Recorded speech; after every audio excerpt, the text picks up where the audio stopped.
Welcome to Visionaries Global Media, your number one source for podcasting entertainment.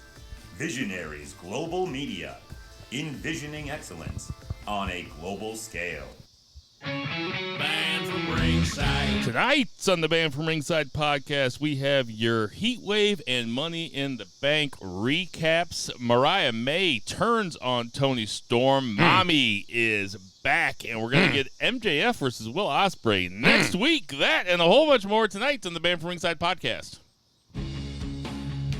If this was a boring week of wrestling, this might be a boring podcast, but I don't think that's going to be the case.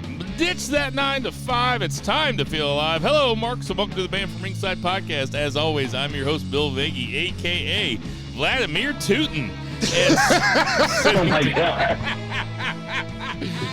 So my kid is like almost 3, and she's just really gotten into farts, and like we are really letting the fart jokes fly over here in St. Charles. And sitting directly across from me, we have Jason Cornelius Bell. What's going on, JCB? What these beefers want from a nigga really want. And on that lovely note, I'll ask the congregation to bow their heads as I read from the latest edition of the Band from Ringside podcast, volume 367, chapter 3, verse 14. And the good smart saith, hashtag boo the heels. It's all good, baby. Listen, share, subscribe, repeat the holy trinity of BFR. Like I said, this wasn't but a boring week of wrestling. I'm ready to talk some shit. Let's kick it over to that west side. And out there in Portland, Oregon, we have Two Beers. Zach Pullman. What's going on, Two Beers, Zach? BFR West in the house.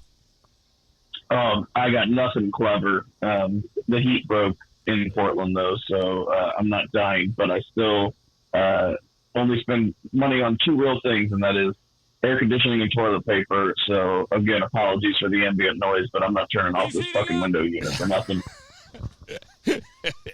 Well played. Toilet paper.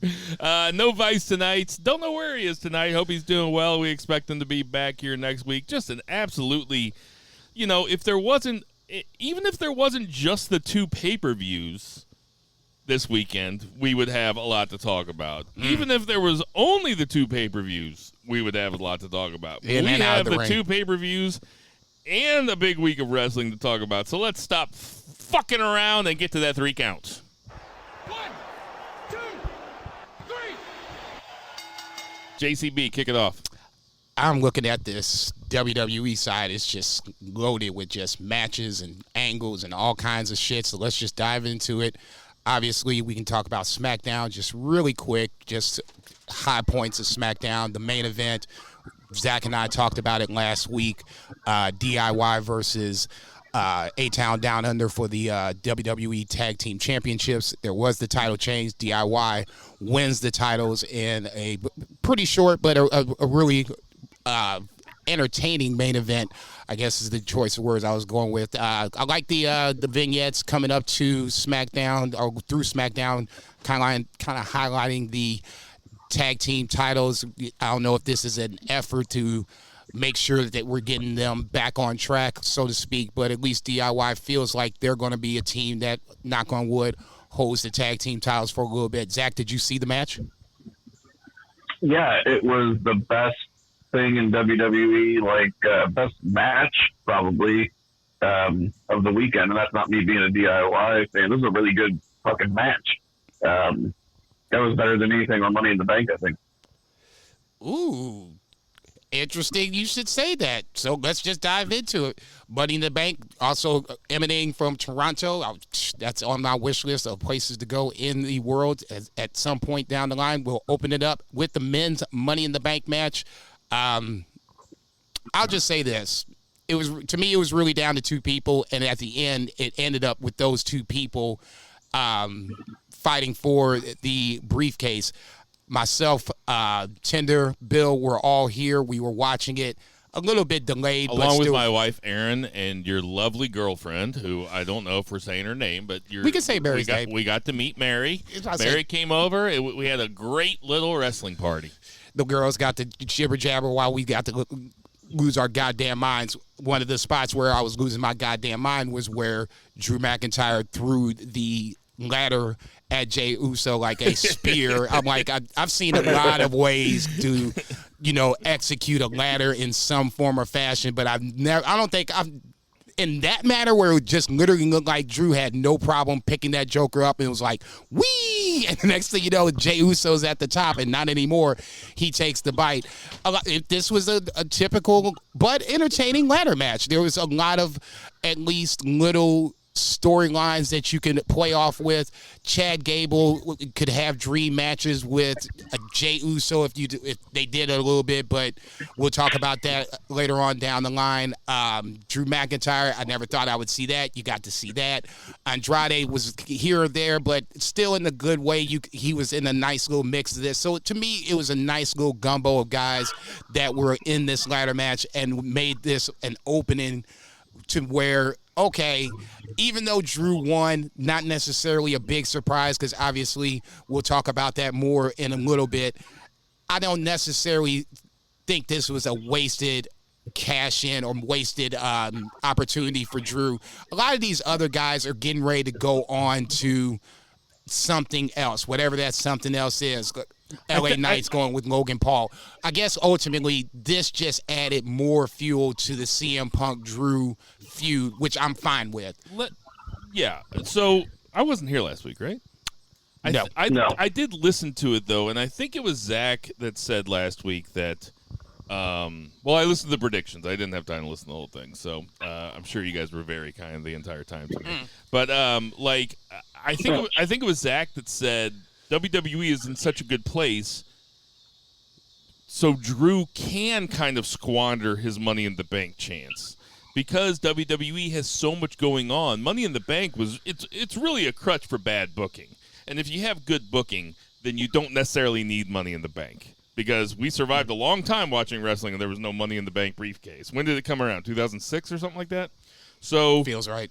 So, but I mean that's the main point. As far as the match goes, super fun, had a blast, was not let down at all. I always come into these with high expectations because they are big spot fest with big stars. They are fun matches. The spot of the night, well, I don't know if it's the spot of the night. The spot of the match I will not say that was the spot of the night. Was the power bomb from the top of the ladder onto the ladder that from Andrade to Carmelo Hayes. Woof. Carmelo Hayes, Lyra Valkyria, both of them We'll get to Lyra Valkyria. Both of them were taking their lumps as rookies on WWE. I hope I see both of them. Well, we saw Lyra Valkyria on Monday. I'm looking forward to see how. No worse for wear. I'm looking to see how Wasn't Carmelo. even selling it. Like, damn, you just running after motherfuckers, huh? I don't know. That it was entertaining. I totally agree with you, though. I want to see how Carmelo comes out of this because that was just a sick bump. I mean, just brutal to watch.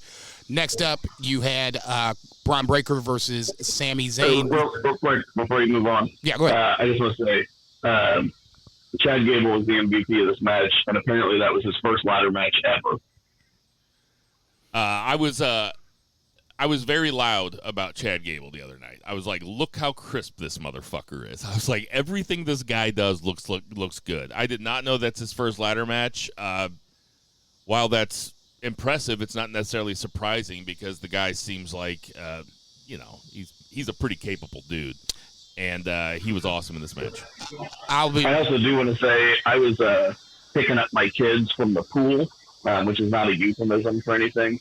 I was picking them up from the Portland Public pool, and I picked them up from Open Swim, ran into 7-Eleven to get Slurpees. It was 100 degrees, and I was like, "Ah, shit!" I was like, "I'm gonna be late."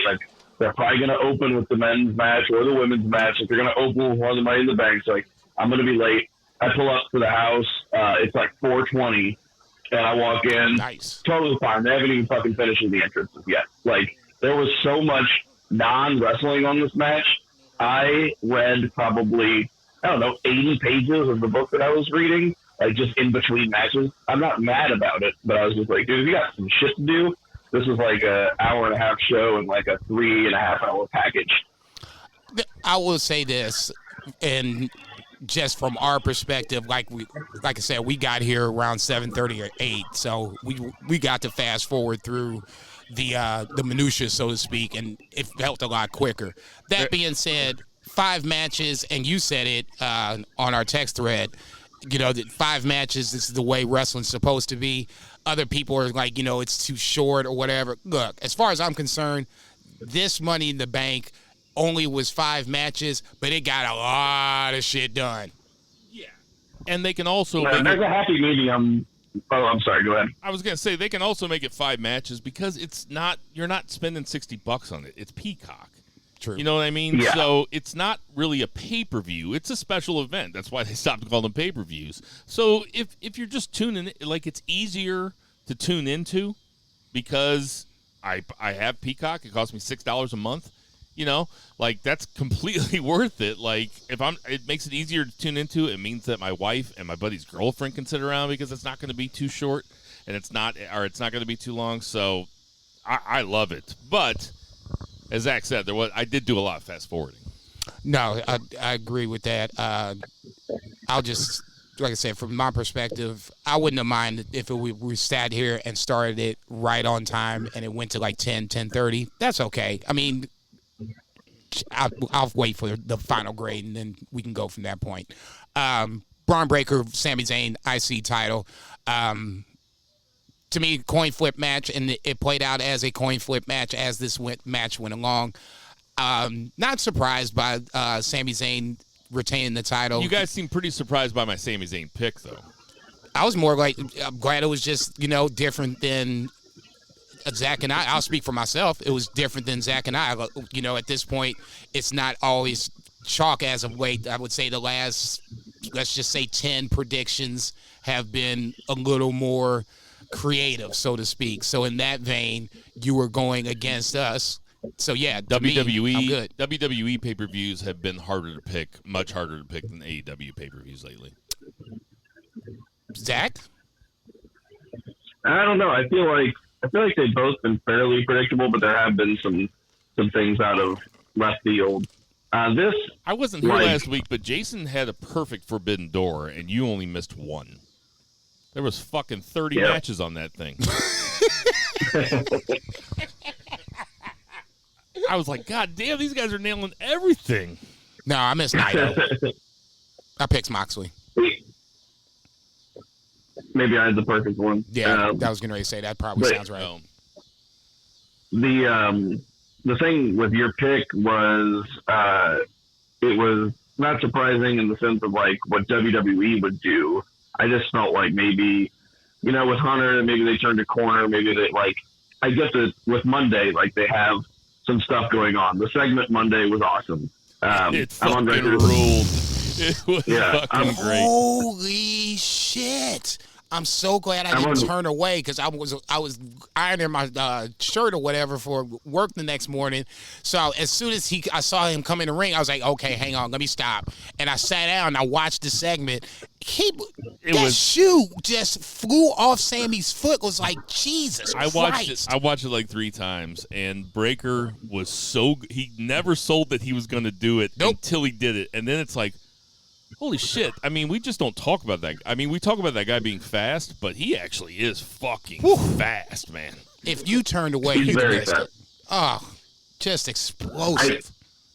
I just feel like, and even Hunter said it in like the press conference, like Braun Breaker, fantastic talent. Like he just got here. He's going to get there. And I'm like, dude, that's just like so old school. Like, I've never seen even in old school wrestling, like growing up and stuff. Like, you think Goldberg would have been more popular if they would have kept the fucking belt off of him? Fuck no. Like, sometimes you just put the belt on a guy and you just let him steamroll some motherfuckers, and it works out with their character. And I'm a huge Sami Zayn fan.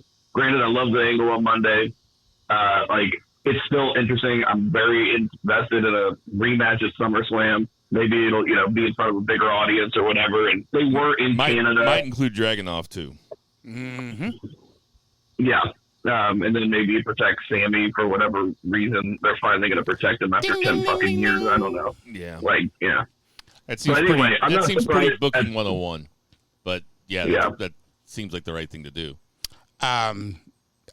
Obviously, we can just jump to Raw on this one. Really. I think I was cutting off Zach there for a second. What were you going to say, Zach? No, that's it. I was not surprised that he lost, even though I picked him to win because of the way WWE has traditionally done newcomers. It was his main roster, pay-per-view match, and I thought that he had a really good match.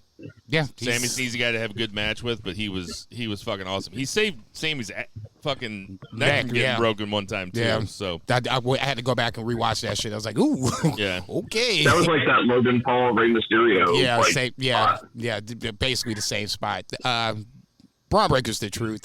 I have no problem with Sami Zayn going over. I have no problem if they're going to run it back at SummerSlam. I think that would be an even more a bigger. I think that's what they want to do.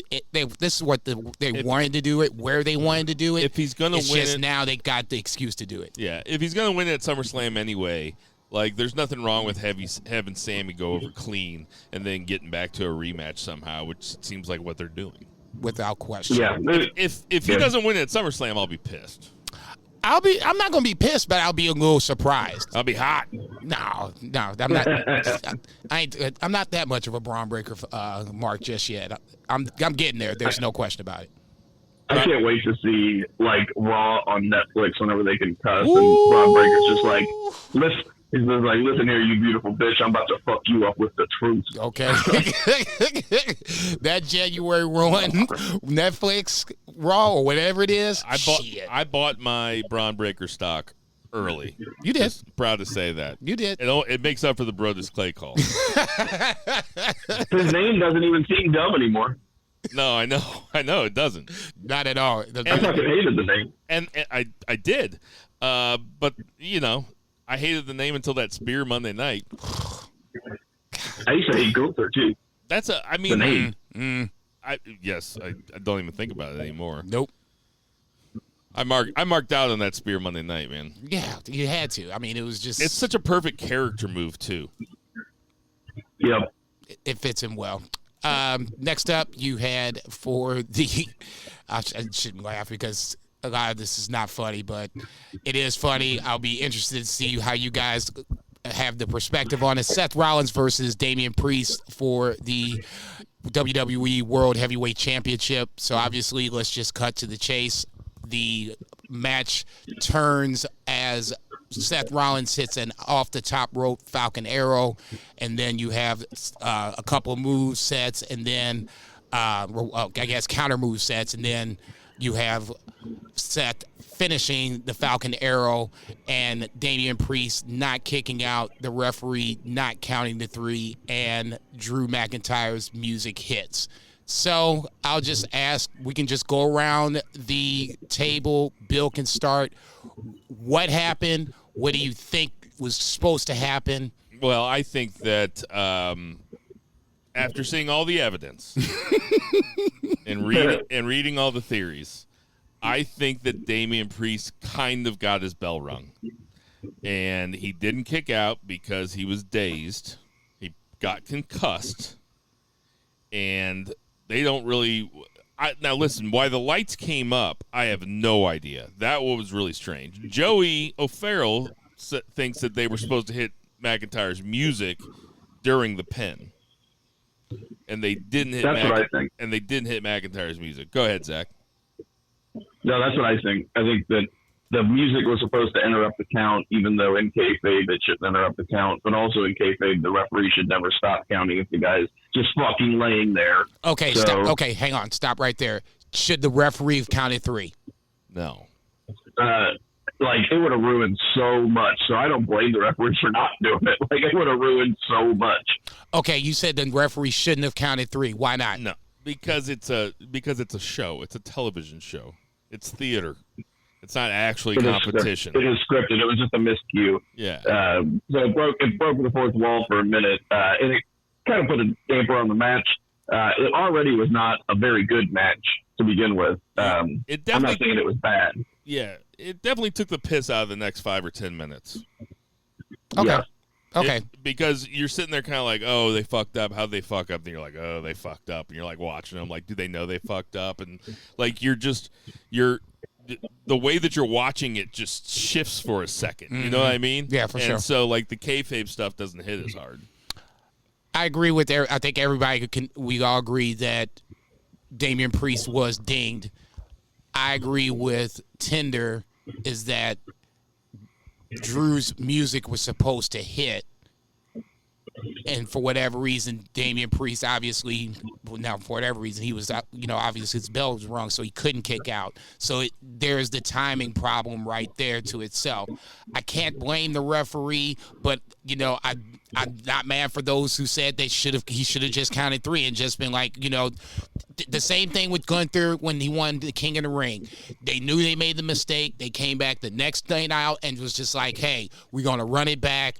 And just, you, if this is creative and you can make anything you want, I've heard you guys say this, that's your way out. It's another one of those things that only happens in professional wrestling. Like, True. What an absolutely bizarre thing to try to explain to somebody. Like, and then having the conversation afterwards. Well, even though it was wrong, should the ref have just called it like it was real? Right. Like that's a it's just, Anyway. Outside of injury or death, it is the worst thing that can happen in a wrestling match. Yeah. I mean, yeah. Outside of injury and death, yes. That's it. I can't say I totally disagree. It did kind of, because obviously for like the next 5 or 10 minutes, everybody's like, what's going on? What's going on? Drew's music hits. It doesn't feel like the way it should have if everything was on script, so to speak. So at that point, now you have a triple threat match. Obviously, CM Punk comes out, jumps Drew, interrupts that portion of the match. But then obviously he fucks Seth Rollins as well, which now brings in a whole nother conglomerate of problems when you just thought it was going to be CM Punk and Drew. Now you have Seth Rollins probably lurking in the shadows. I thought his Monday Night Raw promo against CM Punk was perfect. Actions have consequences, and I cannot wait to see somewhere down the line Seth Rollins is going to cost CM Punk something big, whether it's Drew McIntyre, the world title, something along those lines. But when he said actions has consequences, I was like, okay. Nope. Man, note that, motherfucker. He's getting ready to flip heel on CM Punk. Watch. It's just outstanding booking. It's layers to this shit. Yeah, it's good when people like have multiple feuds going on at the same time, even if some of them are just simmering. That's what makes Hangman Swerve such an intriguing third match, But I was just gonna say, like, it really reminds me of so I run Dungeons and Dragons, and when my characters are in the world, the world also moves on around them and without them. So based on their actions, might have consequences, or not acting. If they don't do something, there might be consequences. That's why I really loved the AEW Hangman stuff, because he was not going to join Blood and Guts, and then Swerve said he was in, and then he goes banging on their door and says that he's in. So it's the world exists and it moves on. It's not just a static place, and they both companies did really good with that this week. Fucking A. What was next? I guess for... Oh, I will say real quick, sorry. No, go ahead. I know we got to move on, but I did say that the worst thing that could happen is them not counting the 3. It might be tied with CM Punk pulling down your trunks and the entire crowd sees your bare butt, balls, and back. Okay, that's 3A. Okay, I get it interchanged it depending on your perspective, who you are. Specifically CM Punk stuff. Yeah. Probably the low point for Money in the Bank when it comes to Bill Vagey. John Cena comes out. Oh my God! You know what? I forgot about this. I completely forgot about it. I'm sitting here chomping at the bit to talk about the women's match. Fuck.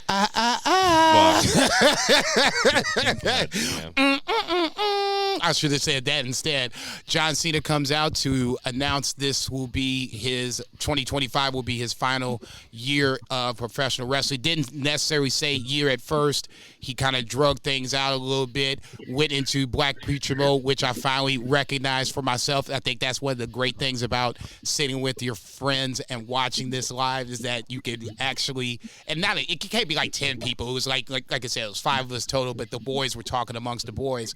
And once John Cena started to, get into the reasons of why he was getting ready to retire and all this other nonsense. He did go into black preacher mode. Talking about it. I don't even know what the fuck. He loves Canada. What the fuck does Canada have to do with you retiring? It made no fucking sense. He rambled for a little bit, but ultimately the high points. Yo-Yo Farrell started to answer him like a black lady at church.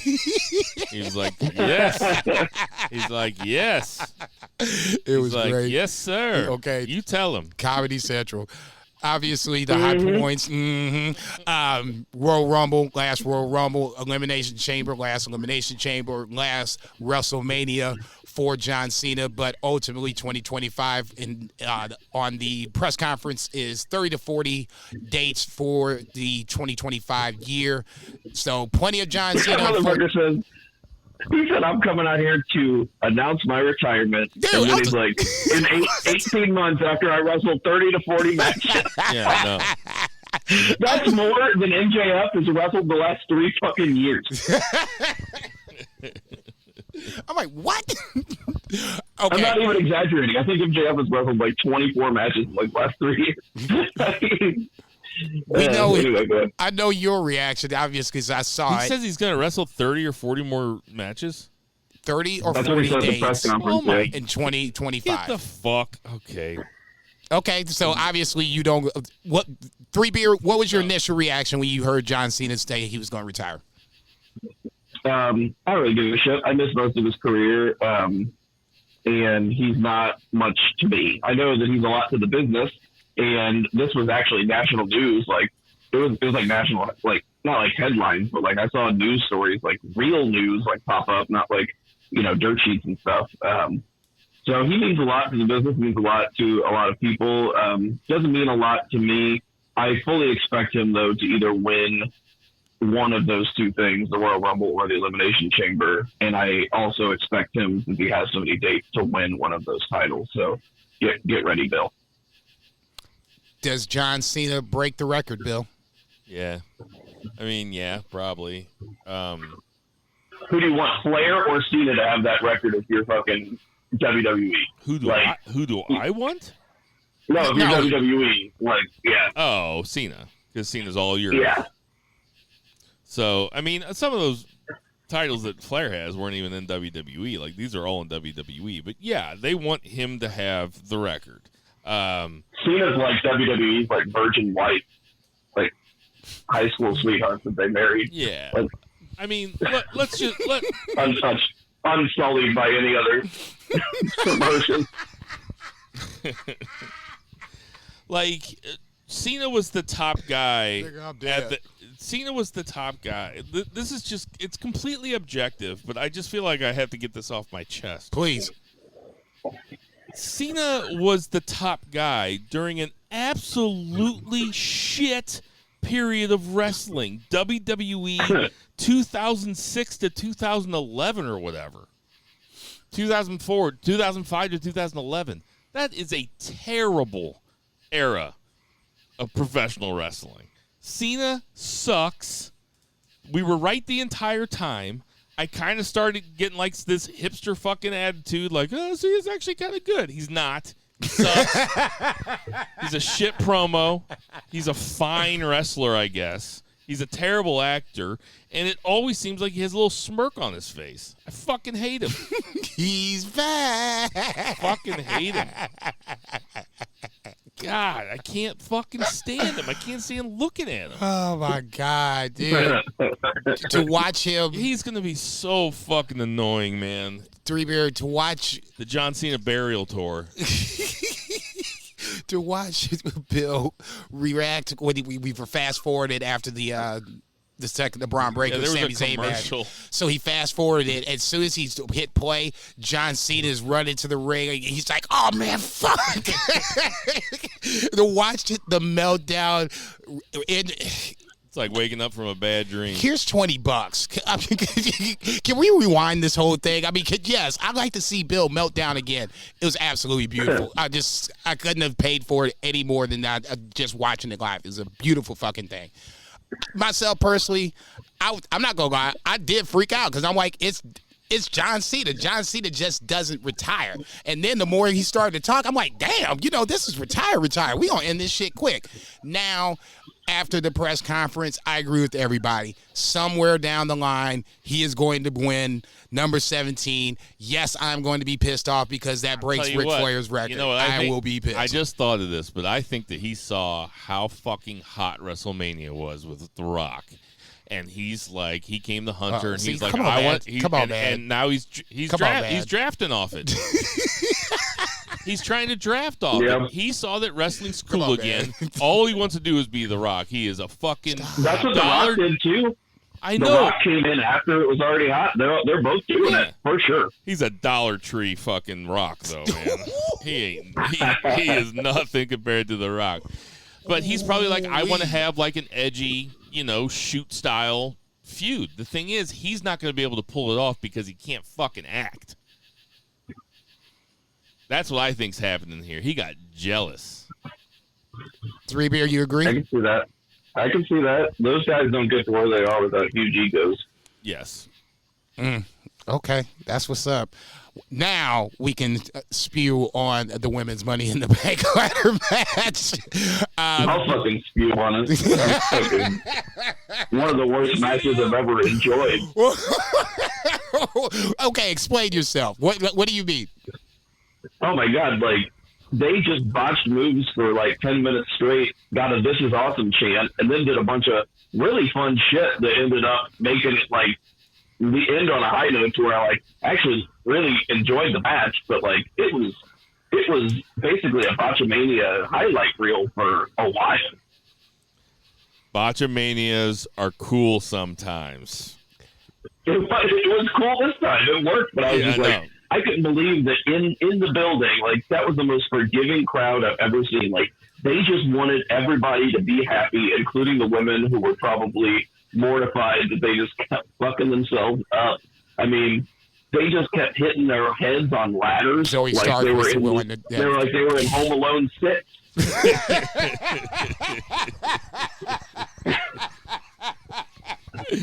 Home Alone 6, Money in the Bank.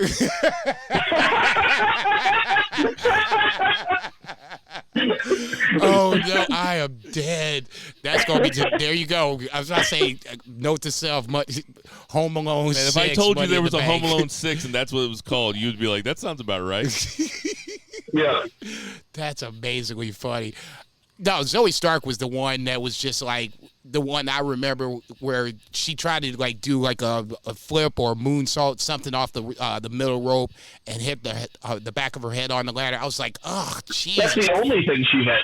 The only thing she hit was her head on the fucking ladder. I'm like, okay. I love this match. I did too. I had so much fun watching. I would this be match. glad if I said otherwise. There was a moment when Lyra Valkyria climbed up the ladder and was like, oh, wait, I was supposed to do a drop kick to the outside. Climbed back down the ladder, did the drop kick through the ropes to somebody who was holding ladder, maybe Chelsea Green, and then started climbing back up the ladder again. It was terrible, but I also loved it.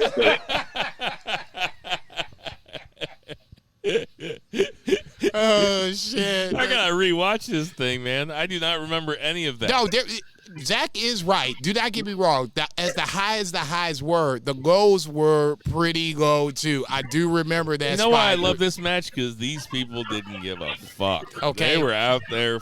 They were out there to do the damn thing. God bless them. And I appreciate it. Okay, Chelsea Green. I didn't even pay $60 for the pay-per-view. They're doing it for a fucking subscription. No shit. Chelsea Green with most people aren't even paying for Peacock. Yeah, right. I'll say I'll take that stolen subscription. Thank you. Not stolen, borrowed, whatever. You get the point. I thought Chelsea Green was amazing in this match. I'm glad that even though Tiffany Stratton won, Chelsea Green got over in this match so much that now that I see you are going to have women's mid-card titles, WWE. Go ahead. Have you seen that match that Chelsea Green had against Penta in Lucha Underground? I have not. I'm sure that my Lord and Wrestling Savior High Five Tom recommend it. It is fucking wild. For those who are... Have you seen that, Two Beer? I've only seen clips of it, but I have not watched the actual match. I never got to that point. I watched like maybe 2 seasons of Lucha Underground. It's fun. For those who Chelsea Green's good, and she's going places. For those who do like Lucha Underground, I know, like I said, my Lord and Wrestling Savior, High Five Tom, is doing a Lucha Underground podcast. The first couple episodes just came out. You can go check it out on Visional Global Media. Just hit the search bar, find it, subscribe, like it, all that good shit. Io Sky dropping Zoe Stark on her head obviously made me come out of the fucking seat. Man, Chelsea, Zoe Stark sold that like the That's Rock. very vice oh versa, my God. right? Yeah, she sold like she got shot. She sold it like the Rock. It was perfect. It was perfect. It was like she sold it so well. I was like immediately like, oh, she's fine. Bounce right back up. You know, God bless her. Chelsea Green, I thought, like I said, when she hit the table, she hit it perfect. You know, hand on the back of the head. It was textbook perfect. Chelsea Green is going to win one of these mid-card titles, I guess, ultimately is where I'm going with this. The rest of these girls, God bless them. Like Zach said, this is where you miss Natty. I'll say it. You know, Naomi is cool. But this is where you miss Natty because somehow, some way, this got off track real early, real quick. I'm sure after Naomi took that Alabama slam onto the ladder, she was probably seeing double like her husband at the DUI checkpoint. Stop! He's heating up.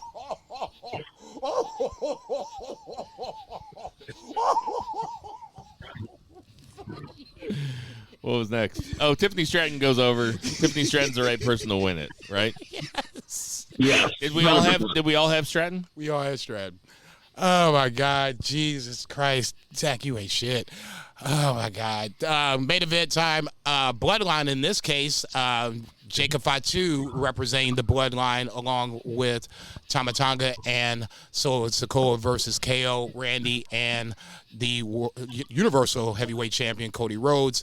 Bloodline goes over. Bachaloa on the outside. This He had motherfucker. one fucking spot and he fucked it up. He had another one. There was another thing he fucked up. It wasn't a spot, but we're like, oh my God, he really fucked that up. No, the low blow spot. The low blow was terrible. Oh yeah, he hit his butt. I'm like, dude, what are you doing? God damn. I said he hit his butt like Jason and I were playing softball, and Jason just grounded out to the shortstop, and he's coming back into the dugout. I'm like, what the fuck? Hey man, pick your head up. Yeah, right? You can, don't worry about it. I'm like, dude, this is why they fought to get fucking Jacob Fatu over the border. I don't care if he got 8 felonies or not. We getting him into this match because that's why, God bless Tongaloa, he's just going to be the heater for the Bloodline until you get somebody else in. And even when you do, he's still going to be the heater. He's going to be taking some pins. He's going to be eating some boots, the whole 9 yards. He's a heater that blows out room temp air. Ultimately, I thought this did what it was supposed to do. Solo pins Cody Rhodes, so you're probably going to get Solo and Cody at SummerSlam for the title. This was fine. I mean, it was not a pay-per-view main event. It was fun. If Cody's in the match, it's going on last. I mean, that's no question about that. But for me, it wasn't like, you know, oh shit, you know, this is a great match. It was entertaining enough to where there was enough going on where I didn't feel like my time was being wasted. Also with a necessary ending. Zach, what you think? Yeah, felt like a SmackDown main event. Not necessarily a bad thing. I thought they did Jacob Fatu really well. I think they did Solo Sikoa not so well. I don't know. He took like 6 crossroads. He really only pinned Cody with like a ton of help from like Jacob. Jacob was the only one that really seemed to stay strong, like in the match. Or look strong in the match, and he's not the one going for the title like Solo is. And you already have the problem of like people not thinking Cody's going to lose the title. So I think they should make Solo look a lot stronger and feel like more of a credible threat, because he could come off as more of a credible threat even without the cheating. Basically, what I'm saying is that he might have won the competition even if he didn't do the cheating. I think that with Jacob Fatu, Solo Sikoa is a cool wrestler. And then when you put him in the same match with Jacob Fatu and even Tama Tonga, he looks pretty plodding, and he looks like he's just not as exciting of a performer as those other two guys are. Yeah, that's interesting take. I can't. I'm not saying I disagree with it. It's really three different styles. When you're talking about the bloodline minus Mr. Warm Temperature Heater over in the corner. I'm not giving up on Solo. I think this is kind of like not a Trick Williams jump, but it feels Solo didn't say a lot for a long, long time, and I think that was maybe his sweet spot. This is where you probably need somebody to speak for the group, so Solo can go back to being quiet, head of the table type shit. But he's a perfectly fine challenger for Cody's title, though. Totally. I'm not saying they built him up enough. Like this seems credible. Yeah, I'm not saying that this is from right field by any stretch of the imagination. I'm okay with it. I'm willing to see how it plays out. He killed John Cena. Okay, so he always has that. Forever. He'll always have that shit. Let's jump on over to Raw real quick. You had it open it up with another CM Punk opens the show, basically getting ready to run down Drew until Seth Rollins comes out. This is where we're talking about actions and consequences. I'm very into this shit. I can't wait to see where this goes. Jey Uso defeats Chad Gable. The Wyatt Six distracts Chad Gable, comes out with another VSH tape or whatever the case may be. We'll talk about that here in a second. My handwriting's so small. Sheamus and Bronson Reed is backstage. I love when Sheamus, fucking what's her face, comes out and gives the VHS tape, and then they cut back to Sheamus, and he's like, "Ooh, that was weird." Sheamus and Bronson Reed talk some shit. They were going to have a match, but Bronson Reed decides to throw the curveball. He brings out. He wants a match with Pete Dunne. He defeats Pete Dunne. Sheamus comes out to save Pete Dunne after Bronson Reed gets ready to beat Pete Dunne down some more. Sheamus goes over to hug Pete Dunne. Pete Dunne doesn't want any of that shit. What do you think about the Pete Dunne Sheamus Love it. So shun? Tyler Bates on the shelf, right? So yes. Pete Dunne's back to have a little. They're going to give him a singles run, and they're giving him something to do, and it's compelling. It's like neither one of them flipped on each other. He was just like, "Hey, get off me." It's the start of a story. So, listen. Get off me. You called me Butch for 2 years, and I said my name was Pete. You ain't shit. So, give him something to do. He's awesome. No, and him versus Sheamus. Yeah, I actually was if they give Sheamus you think they could give Sheamus a SummerSlam match? Sheamus, Pete Dunne at the beginning? I'd be all right with that. I would be totally down with that. Is this one 2 nights? Are they doing 2 nights? No, this is the last of the one night shows. Gotcha. I don't see you getting on there on a one-night show, but I could see you getting on there 2 nights. I don't know. Maybe you can get on there with a one-night show. Maybe. Damian Priest and Seth Rollins meet backstage. Seth Rollins says that he's willing to stand up to his word and keep to his agreement. Damian Priest tells him he doesn't even have to worry about that. As soon as he beats Gunther, he's going after. Seth Rollins can come get some if he wants some. Hey, you know that stipulation that we built 3 weeks of television off of? Don't worry about it. Doesn't matter. I fucking hated this for that reason. Like, you can just say, whatever. Basically, you're telling me that there are no rules. Yeah. There has to be. They need colors within which they can draw. Okay. Yeah. What are Damian Priest and Seth Rollins shirt brothers? No. There's rules. We talked about Sammy losing his shoe to Braun Breaker. Finn Balor, I want to call him Judgment Day, but Carlito ain't Judgment Day yet. JD McDonough, he's funny, but he ain't Judgment Day yet. What kind of initiation system is this? Just put him in there. Yeah, well, they made JD jump the hoops, so Carlito's got to do the same thing. Carlito, Finn, and JD McDonough versus Awesome Truth and Braun Strowman. The heels go over here in a silly little 6-man tag. Adam Pearce backstage with CM Punk tells CM Punk to stay home so he can deal with Drew McIntyre next week. I just Definitely want to see Drew next week. yes, you stole my thunder. Liv back. Keeping him off TV for a week is just smart. Yeah, it just, it makes me want to see what he's going to say next week. Liv is stretching out Dom in the back. This is the funny part about Carlito. He's taking the role of JD McDonough. Now JD McDonough is semi, serious or whatever. Carlito's the little brother in this whole thing. Now we can talk about. This is the only time I've liked Carlito since he's been back. Agreed. Like, when he made the dick joke, he was fully on. I was on Team Carlito at that point. Oh shit! Carlito's just Cena and brown face, right? Stop! I made this meme that I tried to make it go viral so many times. It's so good. It's a picture of John Cena and the picture of Fred Rosser when he was Darren Young. Mm-mm. And in between them is a plus sign, and then below it is an equal sign, and it's a picture of Carlito. Stop. You ain't shit. God damn, you ain't shit. I couldn't believe it didn't go viral. It's like, this is they all three of them look exactly the same.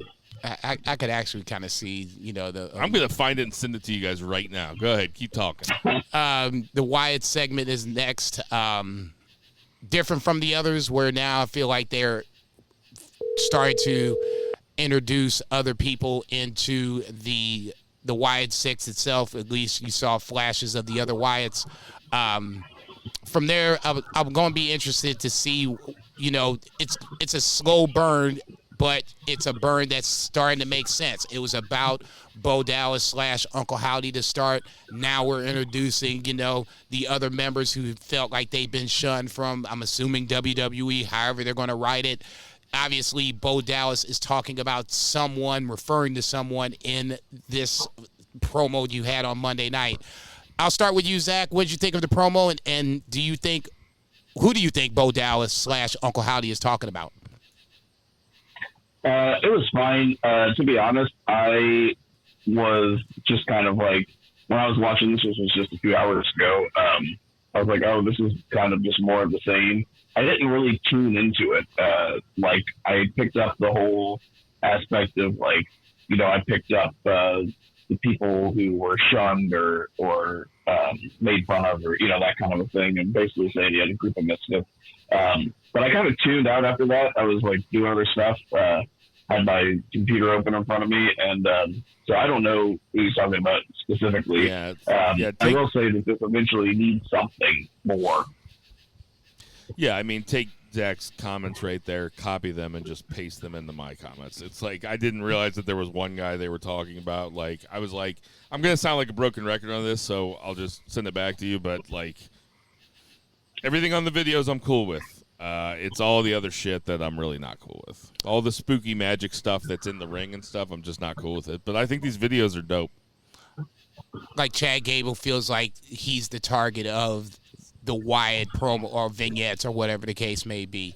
So obviously they're talking about someone, and it's probably not Chad Gable.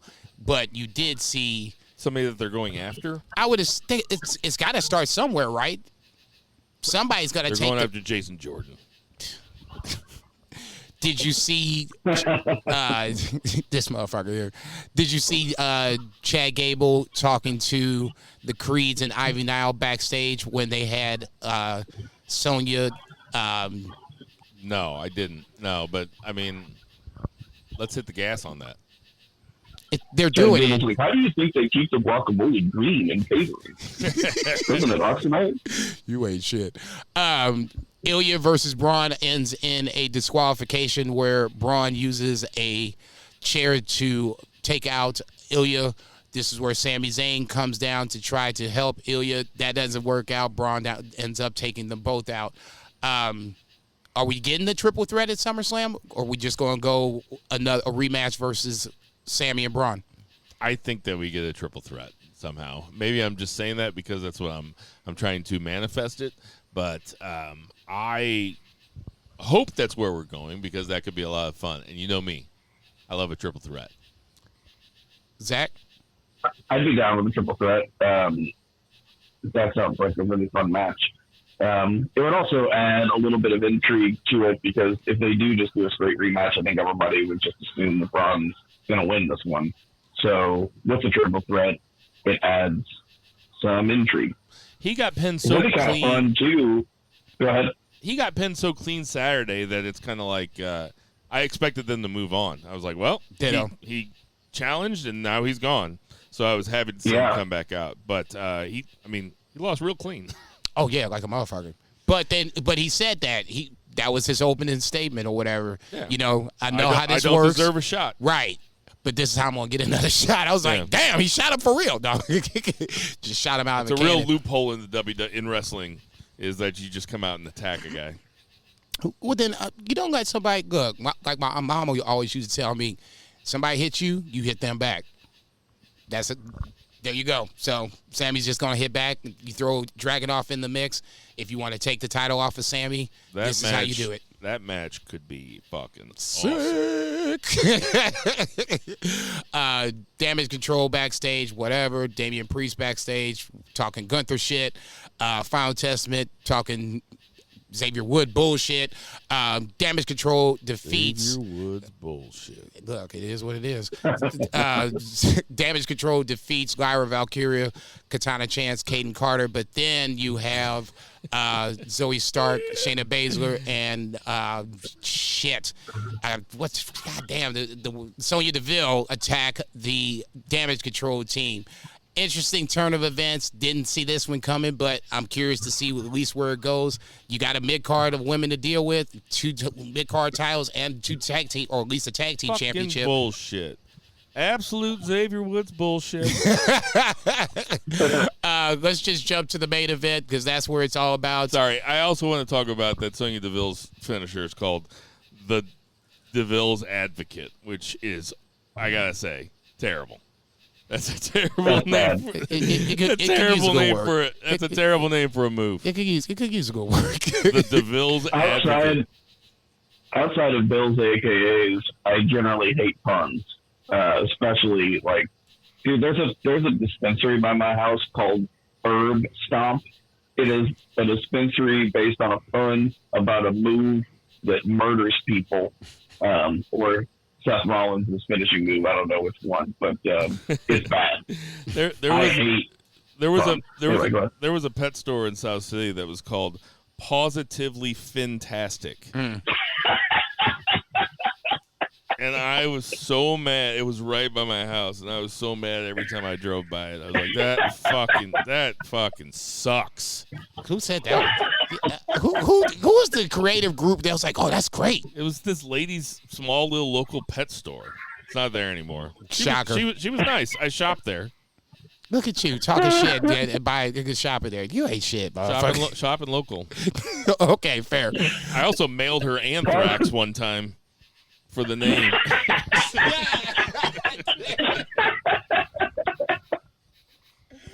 the fuck, man? You ain't dude. What the fuck? Main event. I'm trying going. I am. Dom and Liv versus Selena Vega and Rey Mysterio. Dom pins Ray. First time Dom defeats Ray, obviously with some fuckery from Liv on the outside. As Dom gets caught hugging Liv, Mommy comes back, Rhea Ripley returns, and as Liv Morgan runs off, she stares down Dom, and unfortunately, this is where I wish we had a little extra time on the clock, because that was basically what I've been waiting for quite some time, and you had it cut off a little prematurely, unfortunately, but obviously, Rhea Ripley's back looking fairly healthy. I would assume that would be a SummerSlam match. We don't want to have to talk about the match if you don't want to, Bill. You could talk about the angle in the back end. Well, I mean, I thought the exact same thing. I was like, man, that cut off at a really weird point. And the other thing that I didn't like about it, and I haven't heard anybody else say this, first of all, I popped. Oh, yeah. They were getting ready to have the Rated R Sex show, Lita and Edge style, right there. And I was watching it live, but I had not seen all the hints the rest of Raw. I guess Damian Priest was kind of dropping hints. He was. I did not see any of that. So when her music hit, I started laughing. I was like, oh, yeah, here we go. That's your ass, Man, Mr. Postman. I wanted, instead of coming out there and arguing with Dom, I wanted Rhea Ripley to hit him. I wanted her to do her finisher on him. Like, she shouldn't be out there arguing with Dom. I want to see her beat him up. Come on. She's mommy. That's afterwards. Okay. But that was... Dom isn't completely gone to the dark side yet. What you think, Zach? I think they're holding off on that. I think that will be the payoff, but they're not going to give it to us. They're going to edge it out. But yeah, it is funny. I love pro wrestling because they're on live TV every single week, and all over the internet. And supposedly Dom has not spoken to Rhea this entire time, and he doesn't expect Rhea to know anything that's been going on live television. Why are you mad? Yeah. I didn't even think about that. It made complete sense to me that they hadn't talked. Exactly. It's just pro wrestling. What you mad for, girl? Fuck, man. Kind of brings me down a little bit. So I'd say, damn it, Zach, look what you doing. No, obviously that covers Raw. Well, we could talk about NXT on the odds and ends. Obviously, Heatwave was Sunday night with a couple of really good matches, but WWE. Heatwave, I thought was a better show than Money in the Bank. Well, how about this? Let's make it our 2 count. Uh-oh. 1, 2, 3. Damn. 2 beer. What's a 2 count? All right, we can make it the 2 count. Let me pull up Heatwave. Oh, sorry. Because, I just thought that was a good segue. No, it is. Shit. that's a good I segue. felt professional as shit right No, there. look, motherfucker. I guess it would have made more sense if it would have been my count. that's what I was going to 'cause say. Then I would have been ready to do it. That's what I was going to say. Why don't you Okay, take let's that? erase it, and we'll do it Do it. here. Let's just start it from here right now. Okay. All right, now let's do it for our 2 count. I erased that last part, Not a problem, man. so nobody can hear it. It's like it never happened. 2 beer. What's the 2 count? Certainly, NXT Heatwave. They'll never know, guys. Right? So we can talk some AEW. Be quick about a couple of these because there wasn't much substance to the first 2 shows of the week coming off a hot pay-per-view. But we did have the main event of Rampage was the Owen Hart Foundation Women's Tournament semifinal, which was Mariah May versus Hikaru Shida, which I thought was pretty good. The story being that Toni wanted Mariah to win because not necessarily just because she wanted to support Mariah, but because she did not want Shida to win because she saw Shida as a credible threat to her title. Of course, Mariah May won. Really probably the only reason to watch Rampage, though, if you didn't. And it was the day after a holiday, so I think most people probably didn't. Collision was Saturday night, and opened up with MJF.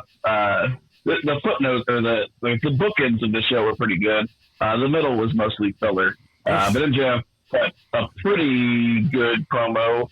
I mean, he always does, but this was, pretty good MJF promo. Basically, talking about his big turn on Daniel Garcia. Talked about how not just Daniel Garcia, but he really tore into the fans because, of course, this is a heel turn, not on Daniel Garcia, but it's on everybody. Basically doing the thing of, like, that he opened up to us, tore his heart out, and basically the fans turned their back because as soon as he gave his all to the company and he lost his title to Samoa Joe, they were chanting, "Thank you, Joe, while he was laid up and his shoulder separated and all that kind of shit. So he was pissed about that and called Ospreay a talentless hack, who was only there for star ratings from Meltzer.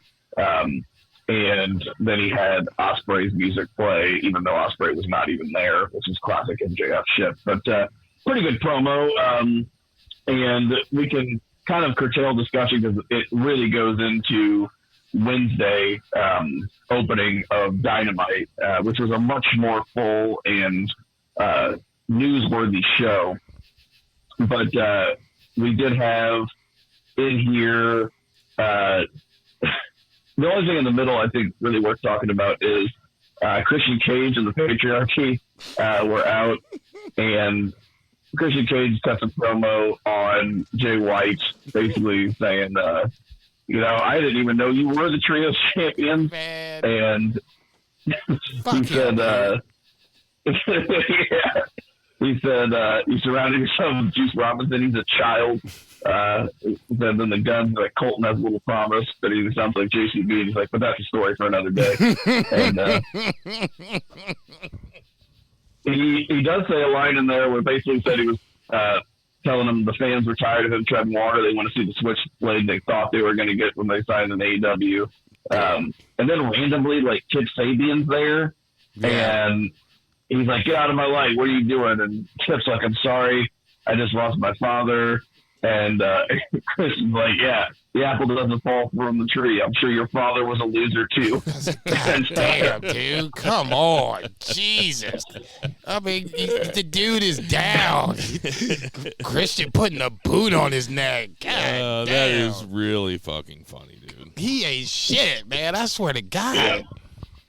So, they beat the shit out of Kip Sabian. So, I imagine these guys are going to get those trios belts. What do you think? Yeah, I hope so. Yeah. It's I love the Bang Bang Gang. I love the name, obviously. Huge Jay White fan.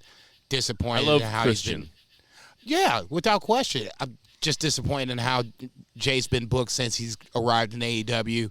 When Christian pulled that Google line out, and he had to Google who the AEW Trios champs were. I was just like, damn, that's sad, but yet it felt also true on the same. So yeah, at this point, I'm ready to shake things up. The patriarchy feels like a group that could actually do something with it. It'll be entertaining to watch. I also feel like they're ready to do something with Jay White. I wish you. Yeah, he's getting there. I wish I could believe that, but I don't know. I mean, he just went far in the tournament to crown a number one contender, and he lost in like the semifinals or whatever. Continental Classic, same thing. I mean, I get it, but it's like how you tease your dog. You know what I'm saying? You want your dog to sit. I don't tease my dog. Yeah. you get. I'm sorry. Poor analogy. You want your dog to sit. Yeah.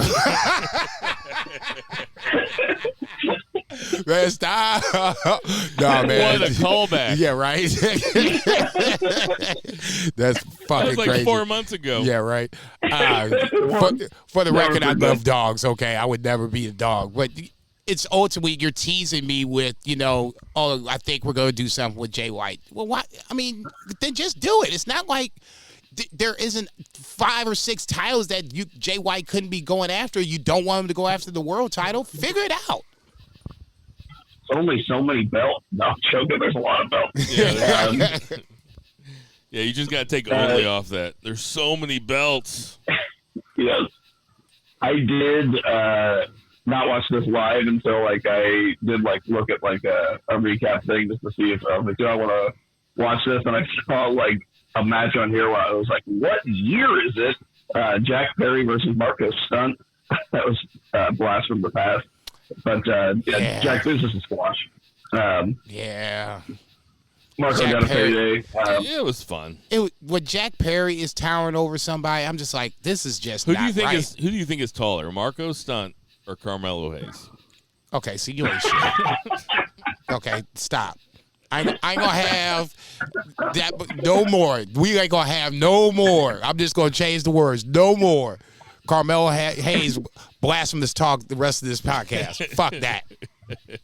It ain't even about being black. You ain't just gonna be talking about that motherfucker like that. Those two in the Bagel Boss, dude. If you don't know what the Bagel Boss man is, go ahead and type it up. Google it. Shit. Bagel Boss, dude.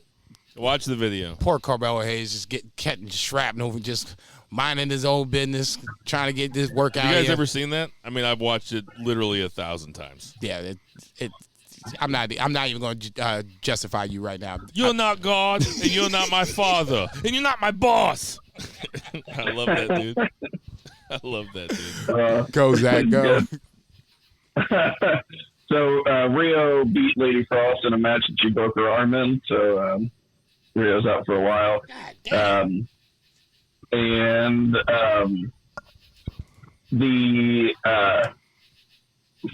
main event of this show was really, really good. Is the aforementioned semifinal with Adam Page and Jay White. There was some like fuckery with, they brought Jeff Jarrett into it because there was a ref bump and Adam Page is going to cheat, and so Jarrett, got involved and turned into a referee for a little while. Or no, that was not. Sorry, that was Wednesday. That was Wednesday. Yeah, I was getting that was Wednesday. So that kind of set up him turning into a referee on Wednesday. But outside of the fuckery, this match was awesome. It was better than I feel like their New Japan matches from memory. So I thought this was a really fun main event. But overall, this was a missable show outside of the bookends. They started the show with something that was, big main event angle. They ended with a big main event match that led to Wembley. We're getting to Wembley, though. Wembley is shaping up to be an excellent show, as we will talk about with Dynamite. But overall, I don't know. What did you guys think? The match was really good. I hate to say it because, I don't want to be this way, but it was completely hindered by the fact that there was no doubt as to who was going to win. But I love the match. Just made me mad for Jay White. This is a classic case where, for whatever reason, Jay White's not challenging. Do you like Jay White better than Adam Page? Actually, to tell you the truth, it's kudos both ways. Who do you like better? Jay White, if you're going to make me choose. Who do you like better, Zach? That's tough. I feel like we've actually asked this before, and I had a very hard time answering. I think if I say like personal preference, not as far as like people, but just like as wrestlers, I think it's going to be Jay White, but I think that Adam Page has more star potential. I think he's more of a top guy.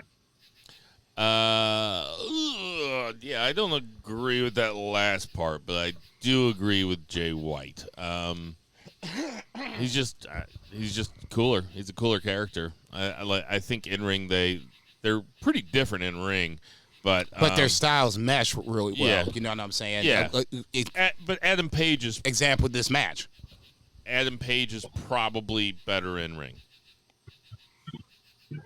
Yeah, he's had way more outstanding matches. Like, Jay White's had some good matches, but he's had really good matches against some really good guys, and so has Page. But, like, Page has been in some of the most outstanding wrestling matches I've ever seen. And Jay White's just been in some really amazing wrestling matches. Yep. All right, cool. What happened on Dynamite? Dynamite opened up with Will Ospreay. Did a nice long promo. Dude can talk. We knew that, but like he's got a lot of charisma, and this is a really long promo, responding to all the stuff that MJF had said on Saturday. That's why I was kind of putting off the discussion until here. Whenever MJF had opened up to people, one of the things he said was that he had ADD, and Will Ospreay, he's come out and said that he has ADHD, he's got autism, and he's like, that didn't stop me. From doing anything, and he's like, I don't use it as a crutch, but it did remind me of one of the best wrestling tweets I've ever seen, which was David Finlay replying to some stupid shit that what was his goddamn name? Flip Gordon sent some shit on Twitter one time, and David Finlay just responded and said, "You're the dumbest fucking person I know, and I know Ospreay." It's just fucking brutal. God damn. Shots fired. Jesus. I know. But obviously Ospreay said him a savant. But yeah, and this whole thing, MJF came in and did a video promo. But I think this is a big match that we're having next week on AEW Dynamite episode 250, which looks awesome. So this was a great babyface promo by Will Ospreay. If it seemed like preternatural how much he was over right when he came to AEW, but like he's not out of his league in this type of wrestling, cutting promos like that, being the top draw in a major company.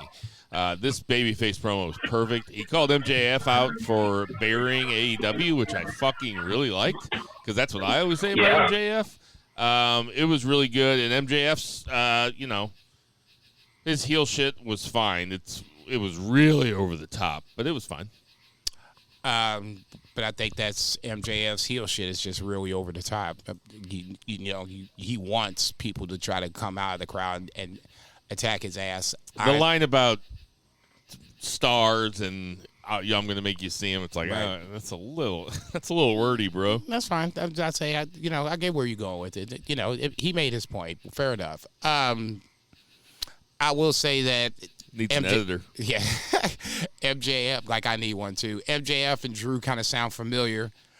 Even they make points, even though they might be warped in their way of thinking. Drew makes a lot more sense. MJF, his major point about, the fans chanting "Thank you, Joe" was the one telling point to me where I was like, okay, I can see why in kayfabe style you would have MJF pissed off in the motherfucker watching this shit unfold. Fair enough. From that point, classic MJF, running down whomever the case may be. I think this is going to be. It's going to be interesting how they book this match for next week, because this feels like Sammy and Braun, where you're going to have this match and you're going to want this match again at Wembley. How you book the 250 match will determine what the match is at Wembley. I assume they would run it back. I think it makes a ton of sense to have MJF go over. I was thinking that too. But I guess Will having back-to-back losses is okay. I mean, it's not going to kill him by any stretch of imagination, but I'll be interested to see it. MJF's going to cheat. That's the wild card. Don Callis letting, quote-unquote, Will Ospreay go is not going to come without consequences. Now, where that comes up, I don't know. Is that nigga still alive? I mean, damn. We need to put an APB out on his ass. Fuck a milk carton. Yeah, I feel like they will probably. It makes sense I expect MJF to win on Wednesday. I expect Ospreay to get it back at Wembley, and at that point, I expect MJF to cheat. I don't expect him to go over clean. He's back on his heel bullshit, and not that Ospreay shouldn't go over clean like in Wembley, but like you could have Wardlow fuck MJF out of this and then go back to Wardlow and MJF. I mean, although last time Wardlow just destroyed MJF. So I tell you what, that seems below MJF at this point. It really does. I mean, I think that's why they never did it. After they had Wardlow squash him, they never went back to it because he's just always been on the bigger things. Right. There was a point where you could have done it. Wardlow was chasing MJF. Well, yeah, after Wardlow killed MJF, they should have pushed him to the moon. Right. Yeah. At that point, him going down to Samoa Joe fairly quickly, just me as far as I'm concerned, that's the death nail of Wardlow in AEW as we know him. I'll talk about Samoa Joe down the line, but Wardlow would be it would make sense, but it would feel like a kind of meh moment versus, how it should be. It should be a big moment. It should be like a pop moment. Yep. It'll probably be a thing where MJF goes over Wardlow on his way to Adam Cole, although that made more sense whenever MJF was babyface. I feel like maybe they'll have Cole come back as a babyface because everybody wants to cheer returning wrestlers anyway. Stop. No, I'm done. They fucked it up. Just stop. Okay. You can't not go back to that. They have to go back. They have fucked this up so bad at this point. How can we go back to it? I mean, Zach's right that they should. But I mean, like, the injury fucked it up. But like, Yeah, I don't think they fucked up Cole and MJF. Okay. So why have MJF? Okay, I guess then that's just a whole nother rabbit hole. Ball of wax. I just don't. It makes really weird sense that now MJF. That was essentially him low blowing Adam Cole as the kickoff of a heel turn. I mean, that's the slowest burning heel turn of all time, I guess, if that's the case. Fair enough. I feel like it's a big money match that they're gonna go back to. It's built in. Okay. And then next we had the Owen Hart Foundation tournament final, which was Bryan Danielson and Adam Page in a fucking killer match. Forgot this match was going to happen. I did too. Yeah, this show was really pretty fantastic. Yeah, it was. It fucking ruled. There was like no filler in it except for the Acclaim video. Stop. But I mean, I had to laugh when they came. I was like, nice. This match was 25 minutes long, though. This match fucking ruled, and there was intrigue as to who would win. Mm-hmm. Like you could have seen it go either way. I had no idea. I did. Yeah, I had no idea who was going to win. Yeah. So this was pay-per-view level easily. Oh, as much as I was giving Jay White or giving him his flowers on the collision match, I'm going to give Adam Page his flowers for this Dynamite match. I forget how good he is sometimes, and it's because he's such a fucking turd. Look, I'm just personal shit aside. I tried to Swerve called him a turd. He's a turd. I found that motherfucker, by the way. I sent that to you. I saw that. Okay. Ultimately, I like heels better. I like this version of Adam Page better. This story at least makes sense of why he's, at least joining, quote unquote, joining the elite for blood and guts. You've opened the door, and now I like this Adam Page. Plus, he's good in the ring. So now I'm ready to be like, okay, what's next for Adam Page? So in this scenario, I'll give TK credit. The return of Adam Page has been good so far.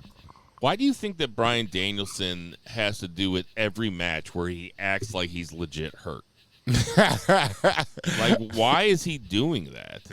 It's almost kind of weird to me. Because it is weird to me. He overdoes it, because if he didn't do it in every match, it would then be more believable. I think that's how he gets us. I think that, to me, that's how he gets me. I'm like, is he working me? And now I'm starting to get invested in already more invested, I guess, better choice of words, in the match. Bryan Danielson can tell the story. So in that scenario, I don't mind it. I mean, he's going to have a few more, months of this anyway. So I'm going to enjoy this ride while we got it going. Yeah, Swerve came out to confront him. He cut a promo on him, basically saying that, he was on his downslide and that he is the, most dangerous thing in AEW. And then he's going to enter into the blood and guts on Team AEW, which then led to, of course, Adam Page banging on the Young Bucks' door and saying that he was in for the match. So we did put him in there. Like you said, I think we're all in agreement that worked out really cool. And we're getting Okada Swerve next week too. Yeah. So and Okada Swerve. Does Swerve go over Bryan? I actually think we might get I think it's like a thing where we really might get Bryan Danielson in that title lineage. Yeah, it's tough. I can see either way, but I can really see the reason they're putting Bryan. It is one of the biggest matches they can make, but I feel like Ospreay is a bigger match as far as Wembley, but Danielson's probably the biggest match they could do otherwise. I don't know. Right now, I'm leaning Danielson. I'm leaning Danielson too. I really would hate that for Swerve. I really would. I just feel like I wish I could see Tony doing it because he's done it before. See Saraya, so it would not be a surprise at all. And I'll just say that and leave it at that. I'm not going to put the rest of it out there. I'll leave it in my head. I don't know. There's worse things to do than to lose to arguably the greatest wrestler in the world in front of like the greatest like stadium in the world. And he's never held the belt. I don't know. I wouldn't feel bad for Swerve at all. No, trust me. It would get him over even if he didn't win the match itself. Okay, him and John Cena are going to be champions at the same time. I mean, really, you think about it. That's great. I have to say that would be some shit if that actually happened. I would love to see the guy if they were still, dating the Bella twins. That would be amazing too. Be a fly on that wall. It'd be a pay-per-view style type shit. Go ahead, 3 Beer. Oh no, I just said oh wow. I forgot about the whole Bella twins thing, but it would be an interesting main event. I could also see Swerve winning and Danielson not wanting, like, Sting didn't want the title and they put him on it anyway. Maybe this will be the opposite thing. And Danielson kind of goes out, putting Swerve over. I could see really either. Danielson's one of the most selfless dudes. That's why he hasn't had the belt yet. I'm sure Tony wanted to put it on him 5 times now. He loses all the time. Yeah. He did the same shit in WWE. But we had Street Fight, Jericho and Samoa Joe. This was mostly to write off Joe. He's going to go shoot the second season of Twisted Metal, which reminds me that I should probably watch that. It seems like a 6-day watch, like something where like you get your wisdom teeth filled, you eat like 6 Vicodin, and you watch Twisted Metal. But I'm all out of wisdom teeth and all out of Vikings, so that's why I haven't watched it yet. I'm a bitch. But this was ridiculous. Like, my favorite spot in the match was Jericho came out wearing a cowboy hat to Calgary, and Samoa Joe did like a Three Stooges thing where he held the hat up and he punched him through it. It's fucking ridiculous. I did laugh. I'd be lying if I said otherwise. I mean, I gotta say this. I am sick of Jericho burying young guys. I'd say that. We lost him again. That's funny shit. All right, what was next? Oh shit! No, it's Zach's count. No, I hadn't even talked about the shit yet. Oh, go ahead. I didn't know honestly that Joe was going away. So as over the top as the finish was with the failed choke slam onto the forklift, I guess, and then they drove the forklift through the wall. I was just like, okay, so what the fuck? I mean, I was just confused on, is this the end? And obviously it will be until Hook comes back. I didn't know Joe was going to be away for a while, but I kind of knew that, as the numbers were kind of against him anyway.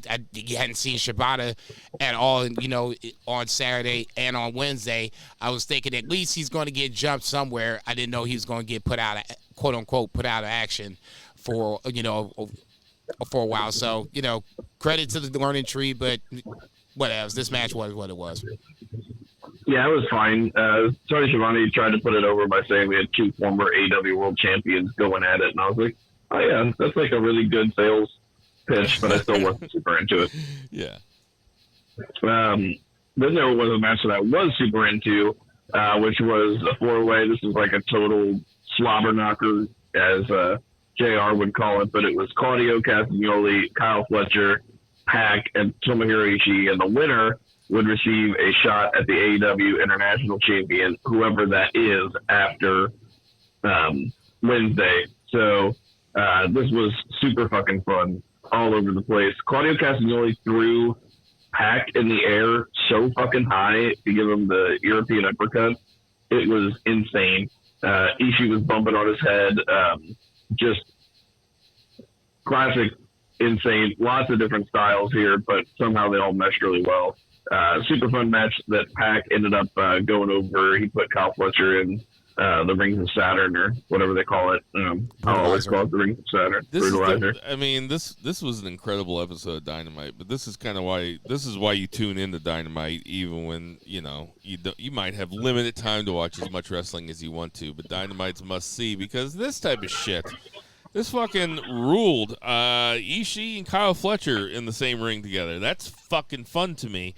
The the right guy went over too, if you ask me. So I was totally cool with it.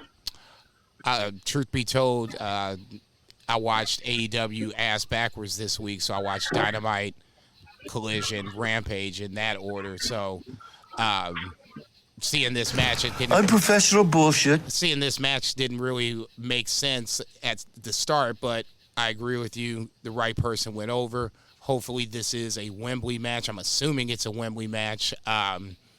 Where Pac gets his Wembley moment that he's so desperate to have. But no, if Takeshita wasn't going to the G1, Takeshita should have been in this match. That's the only negative I have about this, and that's totally irrelevant from everything that was. Can't be too negative about that. No. This was a party match, and they got it on. It was fun, entertaining. Right person went over.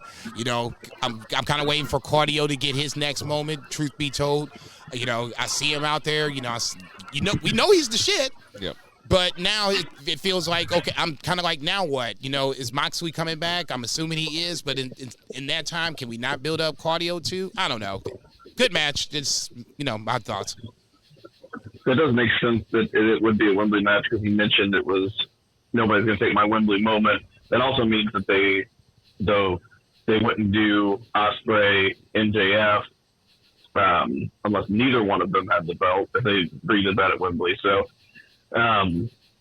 Pac winning the international title from either of those guys, though, would be a pretty fun moment. I just wonder what it would be. Anyway, we'll just have to wait and see. And then we had Mercedes Moné comes out. She's got her double championship. She's doing her little dance. She's doing the best promo that she's done since she's been here, and that's because she's a heel, and she's a much better heel than she is a babyface. And basically says to Britt Baker, you're not going to face me at All In, because if you did, I'd leave you with way more than herniated discs and a stroke. I'd leave you for dead, bitch. And talking about her gotta stroke. Come on. Yeah, I know. say, damn. I'm like, whoa. We went there. She's way better as a heel, and I know that because I fucking hate her. Like, damn, dog. I mean, it's not go away heat. I just really hate her character. Like, I want to see her character get beat. That's how I know she's a good heel. Fair. That's completely fair. It's not shoot heat. I have kayfabe heat with her. No, this is the Mercedes / like Sasha. Fuck her. Yeah, this is the Mercedes / Sasha I've been waiting to see for a while. I'm not sure if she does have creative control over her character or whatever the case may be. If she does, I'll be real curious to see how this Joker is booked for Wembley, because it feels like this is Britt Baker's, chance to be triumphant, but you can see Britt Baker putting Mercedes over. I will be curious to see how that booking unfolds. I'm interested in the match. The build has been good so far. I thought last week was better than this week, but it still did enough to where I'm intrigued. The next step, I need to see a little physicality in some form or fashion where somebody gets, hit, somebody else gets hit, the next thing you know, we're fighting. That's the next step to start to really, reel me in on this motherfucker. But so far, so good. Yeah, this feels like a very big match. I said it last week. This feels like the biggest match you could make in women's wrestling right now. And it's definitely perfect for Wembley. Do you agree with that? Shit. Say the match again, Zach. I'm sorry. That Britt and Mercedes is the biggest match that you can make in women's wrestling right now. It just feels huge.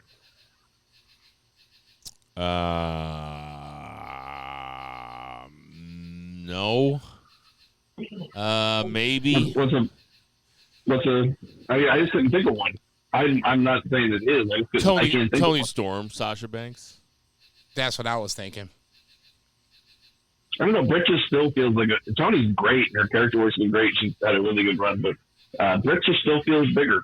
I guess it still feels like her division, even though she's been gone for like a fucking year. I wouldn't argue it either way. Anyway, cool. Britt came out, and like you said, no touching here, but ran her off. And Yeah, Darby Allin's also Nice back. security He's that beating up the Brandon Bucks Cutler. hired, by the way. Yeah, right. Yeah, maybe don't hire 18-year-old indie guys, but maybe hire some real security. I know it's nice to give those guys a payday and some TV time, but Jesus Christ. It was all the guys living above Nick Wayne's garage. You ain't shit, dog. That's great. My mom lets him stay there. Oh, shit.